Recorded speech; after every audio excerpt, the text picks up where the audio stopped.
నమస్తే, శివాభి న్యూస్ కి స్వాగతం. నా పేరు సురేష్. ఈనాటి వార్తల్లోని ముఖ్యాంశాలు.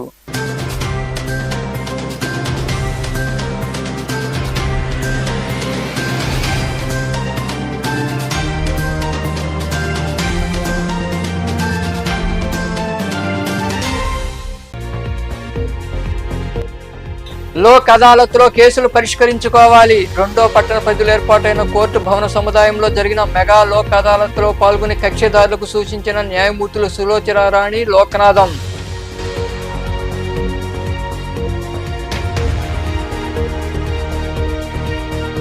ఎమ్మెల్యేగా సోమిరెడ్డి గెలిచిన తర్వాత కంటైనర్ టెర్మినల్ను అడ్డం పెట్టుకుని మరో డ్రామాకు తెరలేపారని నెల్లూరులోని వైకాపా కార్యాలయంలో ఏర్పాటు చేసిన సమావేశంలో సోమిరెడ్డి చంద్రమోహన్ రెడ్డిపై ఆగ్రహం వ్యక్తం చేసిన మాజీ మంత్రి కాకాణి గోవర్ధన్ రెడ్డి.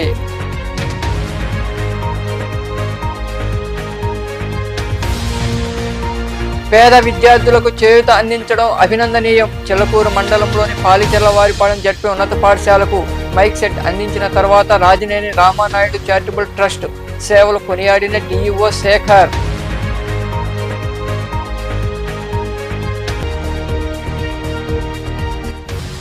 5 లక్షల రూపాయల విలువ చేసే ఎర్రచందనం దొంగల పట్టివేత. పెంచిలకొన సమీపంలోని జాతీయ రహదారి మలుపు వద్ద కారు అదుపు తప్పడంతో అక్రమ రవాణా గుర్తించి ఎర్రచందనం దొంగలు కారు స్వాధీనం చేసుకున్న అటవీ అధికారులు, పోలీసులు. చట్ట ప్రకారం రాజీ చేసుకోగలిగిన కేసులన్నింటినీ మెగా లోక్ అదాలత్ ద్వారా పరిష్కరించడం జరుగుతుందని ప్రిన్సిపల్ సివిల్ న్యాయమూర్తి సులోచన రాణి తెలిపారు. గూడూరు పట్టణంలోని కోర్టు భవన సముదాయ ప్రాంగణంలో మండల న్యాయ సేవాధికార సంస్థ ఆధ్వర్యంలో మెగా లోక్ అదాలత్ జరిగింది. గూడూరు రెండో పట్టణ పరిధిలోని కోర్టు భవన సముదాయ ప్రాంగణంలో శనివారం మండల న్యాయ సేవాధికార సంస్థ ఆధ్వర్యంలో మెగా లోక్ అదాలత్ నిర్వహించారు. ఈ లోక్ అదాలత్లో పలు కేసులను న్యాయమూర్తులు పరిష్కరించారు. ఈ సందర్భంగా ఏర్పాటు చేసిన సమావేశంలో న్యాయమూర్తి సులోచన రాణి మాట్లాడుతూ మెగా లోక్ అదాలత్ ద్వారా అనేక రకాల కేసులు పరిష్కరించుకోవచ్చన్నారు. తద్వారా కక్షిదారులకు సత్వర న్యాయం అందుతోందని తెలిపారు. ఇది గుర్తించి లోక్ అదాలత్ను ప్రతి ఒక్కరూ సద్వినియోగం చేసుకోవాలని, వీలైనంత వరకు కక్షిదారులు కేసులు పరిష్కరించుకోవాలని ఆమె వివరించారు. ఇంకా మరికొందరు మాట్లాడారు. రాజీ పడదగినటువంటి అన్ని క్రిమినల్ కేసులు, చెక్ బౌన్స్ కేసులు, అలాగే సివిల్ డిస్ప్యూట్స్, బ్యాంక్ కేసులు, ఇంకా కేసు ఫైల్ అవ్వకుండానే ప్రీ లిటిగేషన్ కేసులు అంటాము, అవి కూడా పరిష్కరించుకోవచ్చు. ఈ లోక్ అదాలత్ చేయడం అతి తక్కువ ఖర్చుతో చాలా త్వరితగతిన కేసుల్ని తీర్మానించడానికి ఈ న్యాయ సేవా సంస్థ సంకల్పించి మనకి ఇలాంటి అవకాశాన్ని కల్పించారు. అక్కడ ఉంటుంది సత్వర న్యాయమే లోక్ అదాలత్ చేయమని. చదువుకోవడానికి వచ్చిన వాళ్ళు ఎవరైనా చూడొచ్చు. అక్కడ సత్వర న్యాయం Lok Adalat and speedy justice. మనకు తెలుసు, మనకు 135 కోట్లకు పైగా ప్రజలున్నారు భారతదేశంలో. ప్రపోర్షనేట్గా మనకున్నటువంటి పెండెన్సీకి, మనకున్న కేసులు లిటిగేషన్కి తగ్గట్టుగా మనకి కోర్టులు కానీ న్యాయమూర్తులు కానీ లేరు. ఇంకా చాలా న్యాయస్థానాలు, అట్లాగే న్యాయమూర్తులు, స్టాఫ్ వీళ్ళందరూ రిక్రూట్ కావాల్సి ఉంది. అయితే మనకున్న పరిమిత వనరుల ఆధారంగా ప్రస్తుతం ఇమ్మీడియట్లీగా అవన్నీ మనగురేటువంటి పరిస్థితి లేదు. కాబట్టి ఇతరత్ర మార్గాల ద్వారా మన దగ్గర ఉన్నటువంటి కేసుల్ని త్వరితగతిన తక్కువ ఖర్చుతో ఇరు పార్టీలకే న్యాయం జరిగేలాగా పరిష్కరించుకోవడం కోసమే ఈ లోక్ అదాలత్. ఇందులో ఎవరిని మభ్యపెట్టడం కానీ, బలవంత పెట్టడం కానీ, ఇంకో రకంగా ప్రలోభ పెట్టి కేసులు రాజీ చేసుకోమని చెప్పడం కానీ జరగదు. స్వచ్ఛందంగా ఇరు పార్టీలు ముందుకు వస్తే ఏమవుతుంది అంటే సమాజంలో శాంతి, సంతోషం. మీకు కేసు కంప్లీట్గా చేసుకుంటే ఒక 10 సంవత్సరాలు చేసిన తర్వాత కూడా ఎవరో ఒకరు మాత్రమే గెలుస్తారు, ఒకరు ఓడిపోతారు. ఈ 10 సంవత్సరం మీకు ఒక సామెత ఉంటుంది, కేసు గెలిచిన ఆయన ఇంటికి పోయి ఏడుస్తాడంట, ఓడిపోయిన ఆయన కోర్టులోనే ఏడుస్తాడు. ఎందుకు అంటే ఇక్కడ గెలిచాడు కాబట్టి సంతోషంగా అనిపించిన, ఇంటికి పోయిన తర్వాత చూసుకుంటే ఒక 10 సంవత్సరాల పాటు, 15 సంవత్సరాల పాటు కోర్టు చుట్టూ తిరిగి ఆ కోర్టుకు పెట్టిన ఖర్చు, ఆయనకు వచ్చినటువంటి తీర్పు చూసుకుంటే ఏం మిగిలింది అని అనిపిస్తుంది. ఇదంతా ఎందుకు చెప్తున్నాను అంటే మనకు ఉన్నటువంటి వ్యవస్థలో మనకి తగినన్ని కోర్టులు ఎస్టాబ్లిష్మెంటు లేదు కాబట్టి ఇమీడియట్లీగా మీకు డిస్పోజ్ ఆఫ్ అయ్యే పరిస్థితి లేదు కాబట్టి కొంత జాప్యం జరుగుతోంది. కేసులు తీర్మానించడం. న్యాయవాదులు, బార్ అసోసియేషన్ ప్రతినిధులు, సిబ్బంది పాల్గొన్నారు. కృష్ణపట్నం పోర్టు నుండి కంటైనర్ తరలిపోయిందని ఎన్నికలకు ముందు సోమిరెడ్డి అబద్ధాలు ప్రచారం చేశారని, ఎమ్మెల్యేగా గెలిచిన తర్వాత కంటైనర్ టెర్మినల్ను అడ్డం పెట్టుకుని మరో డ్రామాకు తెరలేపారని మాజీ మంత్రి కాకాణి గోవర్ధన్ రెడ్డి ధ్వజమెత్తారు. నెల్లూరులో ఏర్పాటు చేసిన మీడియా సమావేశంలో ఆయన మాట్లాడుతూ తాను పైసా కూడా అవినీతికి పాల్పడలేదని, దేవుడి మీద ప్రమాణం చేసే దమ్ము సోమిరెడ్డికి ఉందా అని ప్రశ్నించారు. వైకాపా కార్యకర్తలకు ఎల్లప్పుడూ అండగా ఉంటామని మాజీ మంత్రి కాకాణి వివరించారు.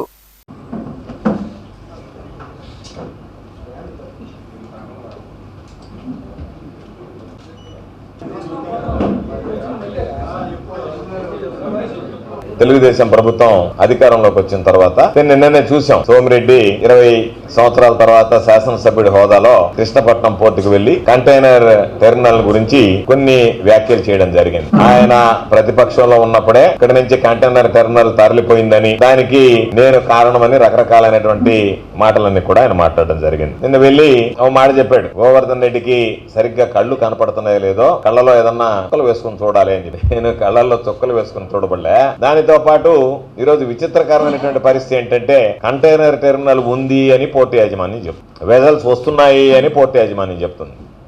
అధికారం ఉన్నా లేకపోయినా ఈ నియోజకవర్గానికి సంబంధించి జరిగేటువంటి కార్యక్రమాల మీద ఎక్కడన్నా ఏదన్నా ఇబ్బందికర పరిస్థితులు ఉంటాయనేటువంటిది దృష్టి ఉంటుంది కాబట్టి దాని గురించి అప్పుడప్పుడు విచారణ చేస్తే వెజల్స్ వస్తున్నాయి, ప్రతి నెల పోతున్నాయని చెప్తున్నారు. ఊహించినటువంటి స్థాయిలో కంటైనర్ టెర్మినల్స్ రాలేదు అని అంటే వాళ్ళు చెప్పేటువంటి మాట వ్యాపారం ఉంటే మేము కంటైనర్ టెర్మినల్ ఉన్నాయి, కంటైనర్ టెర్మినల్ మూసివేయలేదంటే ఈయనే కంటైనర్ టెర్మినల్ మూసివేస్తారని చెప్పి వాళ్ళ దగ్గరికి వెళ్ళి మీరు మూసివేస్తున్నారంటే అయ్యా మేము మూసివేయడం లేదు అని చెప్పినా ఆయన రకరకాలైనటువంటి మాటలు మాట్లాడతా ఏదో అక్రమ టోల్ గేట్లు పెట్టినారు అని చెప్పి. ఈ రోజు నేను అడుగుతున్నా, ఎందుకంటే ఇవన్నీ మాట్లాడకూడదు, కొద్ది రోజులు సమయం ఇద్దాంలే అని అనుకున్నా. పాపం నువ్వు గమ్ముకుండేటువంటి వాడు కాదు కదా, కలిపెట్టి అడిగించుకునేవాడివి కదా, అందుకని తమరు కలిపెట్టారు కాబట్టి ఇవన్నీ చెప్పాల్సి వస్తుంది. నేను నిన్ను అడుగుతున్నా సూటిగా, నువ్వు ఈ మధ్య దేవాలయాలన్నీ తిరుగుతున్నావు, రోజు ఒక దేవాలయం తిరుగుతున్నావు, అదే దేవుడి మీద నీకు నమ్మకం ఉంటే, నువ్వు నిజంగా భక్తుడివే అయితే ఇదిగో ఈ నెల రోజుల లోపల నేను ₹1 అవినీతి సొమ్ము సంపాదించలేదు, తాకలేదు అని చెప్పి నువ్వు ప్రమాణం చేస్తావా? ఈ నెల రోజుల్లోనే ఎంతమంది లేఅవుట్లు, ఎంతమంది ఏజెంట్లు నియమించుకున్నావు? జెన్కోలో ఉండే యాష్ పాండ్ దగ్గర నుంచి, జెన్కోలో ఉండేటువంటి యాష్ పాండ్కి సంబంధించినటువంటి దగ్గర నుంచి నియమ నిబంధనలకు విరుద్ధంగా ఈరోజు వాటి అన్నిటినీ దోచుకుంటా. ఎందుకంటే ఈరోజు నువ్వు నీ కొడుకు దోచుకుని వెళ్ళిపోవచ్చు, రేపు ఉండేటువంటి వాళ్ళు పదవి విరమణ కూడా చేయొచ్చు. అయినా ఏదన్నా విచారణ జరిగినప్పుడు వాళ్ళు దోషులుగా నిర్ధారింపబడి నీ వల్ల వాళ్ళు శిక్ష అనుభవించాల్సినటువంటి పరిస్థితులు వస్తాయి తప్ప 1 నెల రోజుల లోపలనే నియోజకవర్గం మొత్తం అబ్బాయి నెట భరించాలబ్బా 5 ఏళ్ళని చెప్పి కోడేకి వస్తుంది తమరు తీసుకున్నటువంటి తమరి ప్రగతి. నెల్లూరు జిల్లాలో ఎర్రచందనం దొంగలు పేటరేగిపోతున్నారు. కడప జిల్లా నుండి జాతీయ రహదారిపై కారులో ఎర్రచందనం దొంగలతో వెళుతున్న కారు అదుపు తప్పి పడిపోవడంతో అక్రమ రవాణా వెలుగు చూసింది. దీంతో రాపూర్ అటవీ శాఖ అధికారులు ఎర్రచందనం దొంగలతో పాటు కారును స్వాధీనం చేసుకుని పోలీస్ స్టేషన్కు తరలించారు.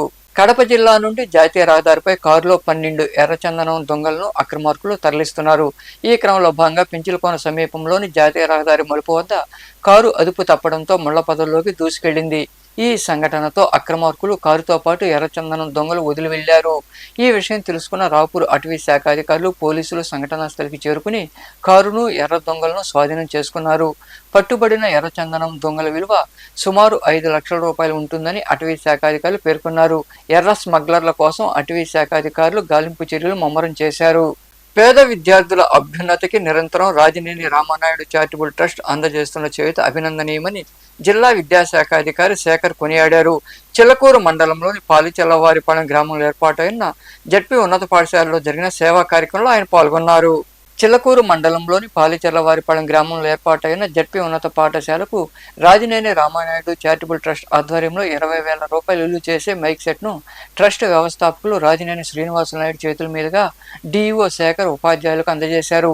ఈ సందర్భంగా శ్రీనివాసులు నాయుడును అధికారి, ఉపాధ్యాయులు ఘనంగా సన్మానించారు. అనంతరం జిల్లా విద్యాశాఖాధికారి శేఖర్ మాట్లాడుతూ పేద విద్యార్థుల చదువుల కోసం ట్రస్ట్ వ్యవస్థాపకులు శ్రీనివాసులు నాయుడు అందిస్తున్న సహాయ సహకారాలు అభినందనీయమన్నారు. మండలంలోని పాఠశాల విద్యార్థులకు చేయూత అందిస్తున్నారని, ఈ సేవ ఇలాగే కొనసాగాలని ఆయన ఆకాంక్షించారు. విద్యార్థులు ఉన్నతంగా చదవాలని శేఖర్ వివరించారు. చారిటబుల్ ట్రస్ట్ రాజనేని శ్రీనివాసులు నాయుడు గారు యొక్క మైక్ సెట్టు, అదేవిధంగా ప్రింటరు, అదేవిధంగా క్లాస్ 10th పిల్లలకి టాపర్స్కి వాళ్ళని ఇన్స్పైర్ చేయడానికి వాళ్ళకి ప్రైజెస్ ఇవన్నీ కూడా ఇవ్వడము నిజంగా చాలా సంతోషము. మామూలుగా ఉన్న వాళ్ళందరూ కూడా ఈ కార్యక్రమాలని ఏర్పాటు చేయరు. అది ఇట్లాంటి డోనర్స్ రావడము, ఇట్లాంటి కొంత కాంట్రిబ్యూట్ చేయాలి అనే ఆలోచన చాలా అరుదుగా ఉంటుంది. అలాంటి వాళ్ళలో ఒకరిగా లక్కీగా నేను కలవడం కూడా నేను అదృష్టంగా భావిస్తున్నాను. చాలా హ్యాపీ సార్. మా పిల్లలకి ఎప్పుడు పిల్లల బాగోగుల గురించి వాళ్ళకి కనీసం కావాల్సినటువంటి ఫెసిలిటీస్, నోట్బుక్లు కూడా ఇవ్వడం జరుగుతుంది. అదేవిధంగా మైక్ సెట్లు, ప్రింటరు, ఏది జరిగినా 10th క్లాస్ పిల్లలకి ఈవినింగ్ టైమ్స్ స్నాక్స్ ఇవ్వడము, స్పెషల్ క్లాస్ అప్పుడు ఇవన్నీ కూడా నిజంగా చాలా అదృష్టవంతులని చెప్పి నేను అనుకుంటున్నాను. మీరు చేయాల్సిన పని ఎంత అయ్యారంటే, ఇంత ఒక చార్టెడ్ అకౌంటెంట్గా ఉండి హైదరాబాద్లో ఇట్లాంటి వాళ్ళ యొక్క విలేజ్ని మర్చిపోకుండా పిల్లలు కూడా మన స్థాయికి చేరాలని ఒక మంచి సదుద్దేశంతో మీకు కావాల్సినటువంటి ఫెసిలిటీస్ అందిస్తున్నారంటే, మీరు ఇట్లాంటి కార్యక్రమాలు మరలా జరుపుకోవాలంటే ఈ స్కూల్లో పిల్లలందరూ కూడా బాగా చదువుతారు. అందరూ ఇంకా మరికొందరు మాట్లాడారు. లైఫ్లో అంత పెద్దవాళ్ళు అవుతారు, సరేనా? మీ కుటుంబం కానీ, ఒక గ్రామం కానీ, ఒక దేశం కానీ బాగుపడాలంటే ఓన్లీ చదువే. బాగా చదువుకుంటే అన్నీ మారిపోతాయి. ఈరోజు మనం కుటుంబం కానీ, మనం పేదరికంలో ఉండొచ్చు, కానీ చదువుకుంటే మాత్రం చాలా గొప్ప ఉన్నత స్థానానికి వెళ్ళిపోతారు. దానికి లైవ్ ఎగ్జాంపుల్ నేనే. మాది కూడా చిన్న కుటుంబం. మీకంటే ముందు కూడా చెప్పా కదా, పాట హాస్టల్లో, ప్రభుత్వ హాస్టల్లో చదువుకొని 10th క్లాస్ వరకు నాకు కాళ్ళకు చెప్పులు కూడా లేదు. ఆ స్టేజ్ నుంచి కష్టపడి చదువుకొని CA చేసి ఈరోజు ఇలా ఉన్నతంగా ఉండి 10 మందికి సహాయం చేసే కెపాసిటీ దేవుడు ఇచ్చాడు నాకు. సో మీరు కూడా బాగా చదువుకుంటే తప్పకుండా పైకి వస్తారు. మీ కుటుంబం బాగుంటుంది, గ్రామం బాగుంటుంది, దేశం బాగుంటుంది, సరేనా? అది బెస్ట్. ఎంత సేవ చేయాలో అంత చేస్తూ విద్యార్థుల్ని ముఖ్యంగా ఎడ్యుకేషన్ గురించి, హెల్త్ గురించి, పర్యావరణం గురించి అన్న చూపించేటటువంటి నిజంగా ఎన్నో సంస్థలు మేము పనిచేస్తున్నాం. కానీ మనసుకు దగ్గరగా ఉండే ఒకే ఒక్క వ్యక్తి, ఒక సంస్థ రాజనేని రామనాయుడు. ఎందుకంటే ఈరోజు మన పాఠశాలకే కాదు, మన గ్రామానికి సంబంధించి మాత్రమే కాదు, జిల్లాల్లో, రాష్ట్రాల్లో ఎక్కడ ఏది వచ్చినా కూడా, ఇప్పుడు వరదలు వచ్చిందంటే ముందు ప్రత్యక్షమే, ఎవరికైనా హెల్త్ బాగాలేదంటే ముందు ప్రత్యక్షమే, ఎవరైనా ఎడ్యుకేషన్లో మంచి ప్రగతి సాధించారంటే ముందు సహాయం చేస్తారు. ఈ కార్యక్రమంలో ట్రస్ట్ కార్యదర్శి రామయ్య నాయుడు, ఎంఈఓలు రవూఫ్, సనత్ కుమార్, పాఠశాల ఇన్ఛార్జి ప్రధానోపాధ్యాయులు చంద్ర, ఉపాధ్యాయులు శివసుబ్రహ్మణ్యం, ప్రజేందర్ రెడ్డి, వివి కుమార్, మాధవయ్య తదితరులు పాల్గొన్నారు. బడియుడు పిల్లలందరినీ బడులకు వచ్చేలా చూడాలని ఎంఈఓలు దయాకర్, సుప్రియ సూచించారు. సైదాపురంలోని సిఆర్ఆర్ జూనియర్ కళాశాలలో మండలంలో అన్ని పాఠశాల ప్రధానోపాధ్యాయులు నిర్వహించిన సమావేశంలో వారు పాల్గొని మాట్లాడారు. సైదాపురంలోని సిఆర్ఆర్ జూనియర్ కళాశాలలో శనివారం మండలంలోని అన్ని ప్రాథమిక ఉన్నత పాఠశాల ప్రధానోపాధ్యాయులకు సమావేశం జరిగింది. ఈ సమావేశంలో ప్రధానంగా బడియుడి పిల్లలందరూ పాఠశాలకు వచ్చేలా చర్యలు తీసుకునే అంశాలపై ఎంఈఓలు చర్చించారు.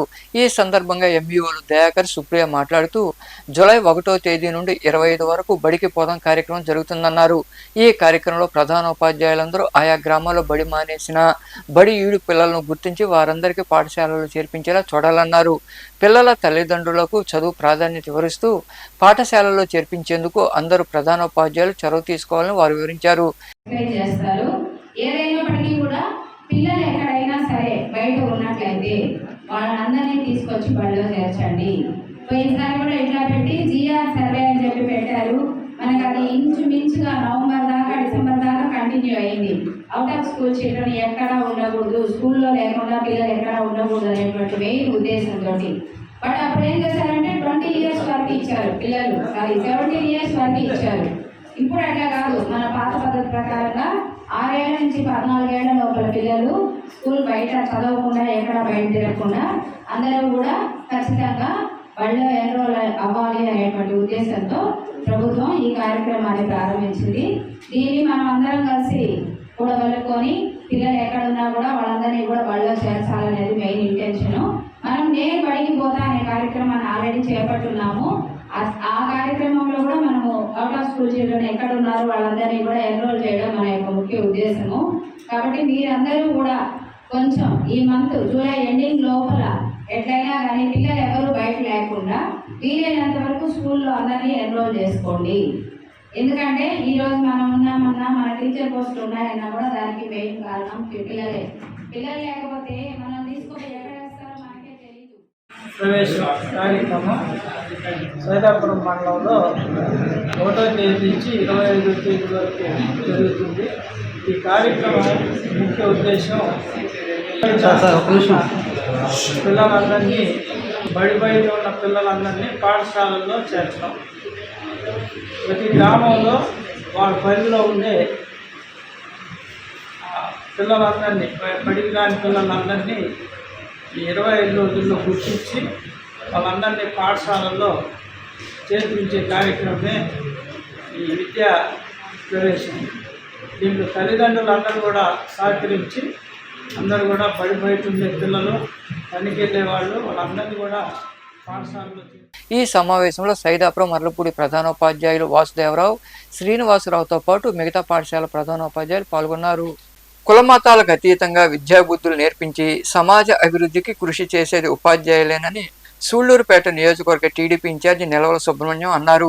నాయుడుపేటలోని ఉన్నత పాఠశాల ఉపాధ్యాయులు నెల్లూరుపల్లి నాగరాజు పదవీ విరమణ సందర్భంగా ఏర్పాటు చేసిన కార్యక్రమంలో ఆయన పాల్గొని మాట్లాడారు.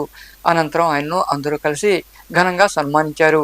ఈ కార్యక్రమంలో ఏఎంసీ మాజీ చైర్మన్ సిరసనంబేటి విజయకుమార్ రెడ్డి, మాజీ సర్పంచ్ గూడూరు ప్రభావతమ్మ, సుధీర్ రెడ్డి, విజయకుమార్ నాయుడు, న్యాయవాది గంగా ప్రసాద్, ఉపాధ్యాయులు, విద్యార్థులు పాల్గొన్నారు.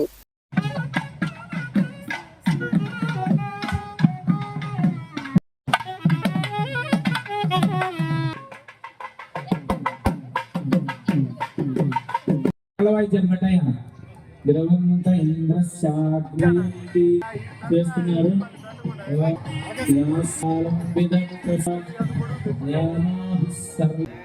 వెళ్తుండగా సంజయ్ సార్ వచ్చి దీర్ఘమాయు గారు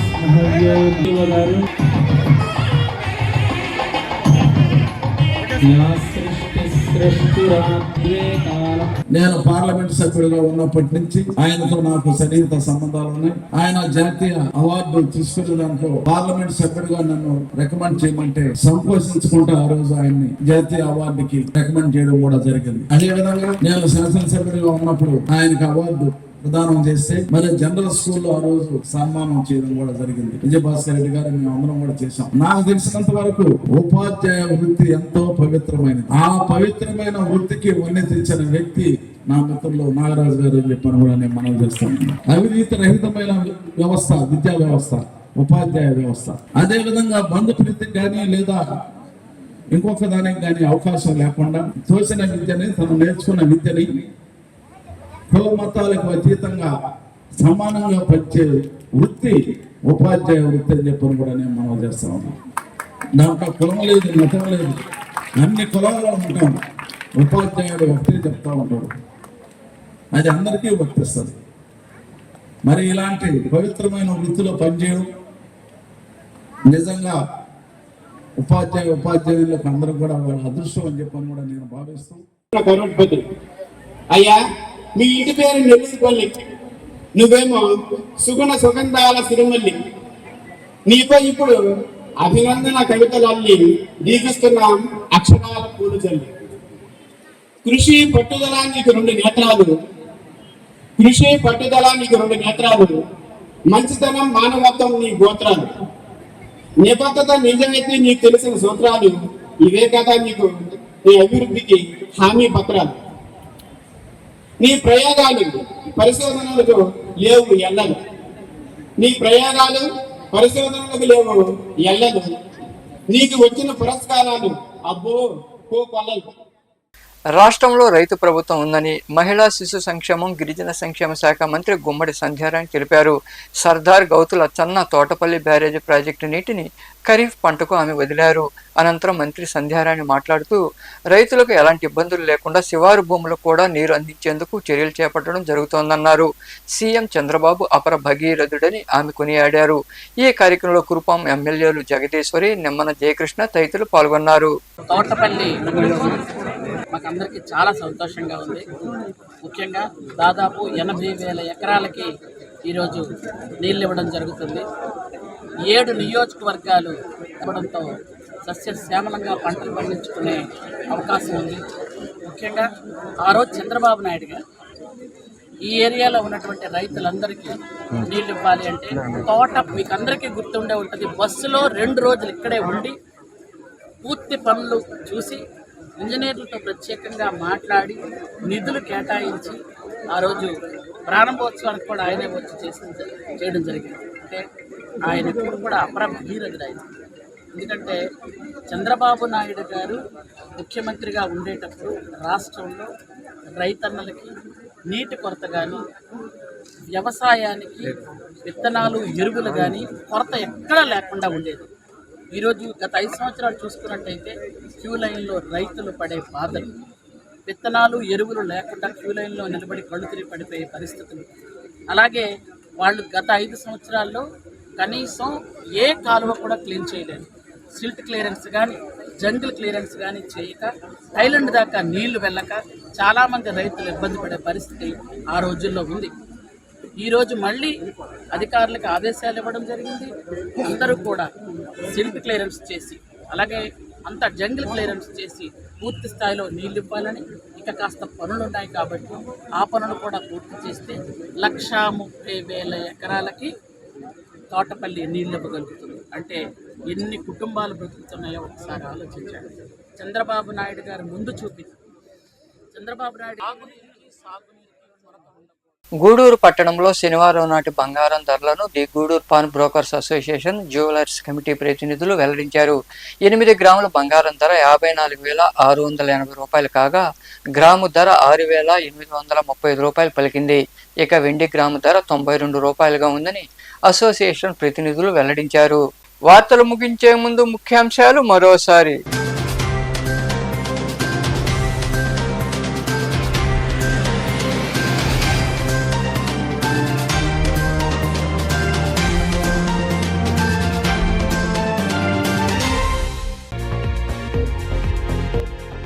లోక్ అదాలత్లో కేసులు పరిష్కరించుకోవాలి. 2వ పట్టణ పరిధిలో ఏర్పాటైన కోర్టు భవన సముదాయంలో జరిగిన మెగా లోక్ అదాలత్లో పాల్గొని కక్షిదారులకు సూచించిన న్యాయమూర్తులు సులోచన రాణి, లోకనాథం.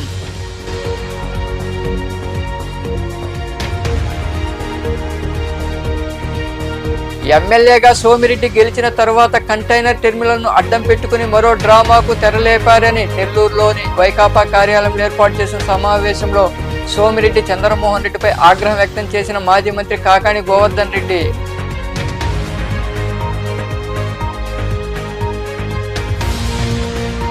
పేద విద్యార్థులకు చేయూత అందించడం అభినందనీయం. చిలకూరు మండలంలోని పాలిచెర్లవారిపాలెం జడ్పీ ఉన్నత పాఠశాలకు మైక్ సెట్ అందించిన తర్వాత రాజినేని రామానాయుడు చారిటబుల్ ట్రస్ట్ సేవలు కొనియాడిన డిఈఓ శేఖర్.